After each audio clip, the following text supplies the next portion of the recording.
Bakit din sila makakilos ngayon na tumaas yung presyo ng langis? Walang pera. Bakit hindi nila kayang babaan yung VAT, yung panawagan ni Leandro Libiste? Hindi nila kaya kasi wala nang sila nanakawin pa.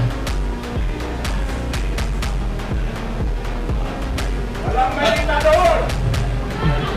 Alam nyo, hindi naman talaga perfecto kahit saan ka pumunta sa buong mundo. May mga lobbyists, you know, the congressmen and the senators, dadaan talaga yung pera dyan because that's the power of the purse. Lobbying and all of that. Pero this kind, the estimated loss to corruption, umaabot na sa trillion. It doesn't make sense anymore.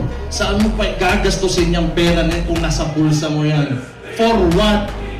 Magkano ba gusto mo, pag yung kanin mo, gusto mo tag 200 pesos per kilo? Gusto mo yung pinakamasarap na pagkain, pinakamasarap na steak? Ano ba gusto mo sa buhay mo? Anyang mga yan, mayayaman na yan. Hindi pa sila nakukontento. Correct!